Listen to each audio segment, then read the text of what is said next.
British mobile ഭീമൻ വോഡഫോണിന്റെ Indian യൂണിറ്റും ഐഡിയ സെല്ലുലാറും ഒന്നിച്ച് ഇന്ത്യയിലെ ഏറ്റവും വലിയ ടെലികോം സേവന കമ്പനിയാകാനാണ് ഔദ്യോഗിക ധാരണയായത്. ഐഡിയ സെല്ലുലാർ ഡയറക്ടർ ബോർഡ് ലയന കരാർ അംഗീകരിക്കുകയായിരുന്നു. ഇതുപ്രകാരം ചെയർമാനെ നിയമിക്കാനുള്ള അവകാശം ഐഡിയയ്ക്കാണ്. Chief executive officer, chief operating officer എന്നിവരെ തിരഞ്ഞെടുക്കുന്നത് ഇരു കമ്പനികളുടെയും അംഗീകാരത്തോടെയായിരിക്കും. ഓഹരി പങ്കാളിത്തം തുല്യമാക്കുന്നതിന്റെ ഭാഗമായി വോഡഫോണിന്റെ കൂടുതൽ ഓഹരികൾ ഏറ്റെടുക്കാൻ ഐഡിയയ്ക്ക് അവകാശമുണ്ടാകും.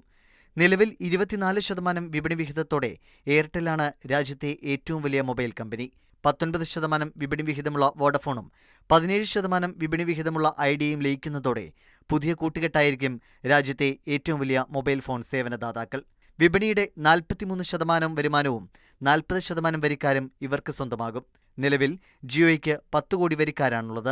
ലയനത്തോടെ 400 മില്യൺ ഉപഭോക്താക്കളുമായി രാജ്യത്തെ ഏറ്റവും വലിയ ടെലികോം ഓപ്പറേറ്ററായി ജിയോയുടെ വെല്ലുവിളി മറികടക്കാനൊരുങ്ങുകയാണ് ഇരു കമ്പനികളും. മാതൃഭൂമി ന്യൂസ്, മുംബൈ.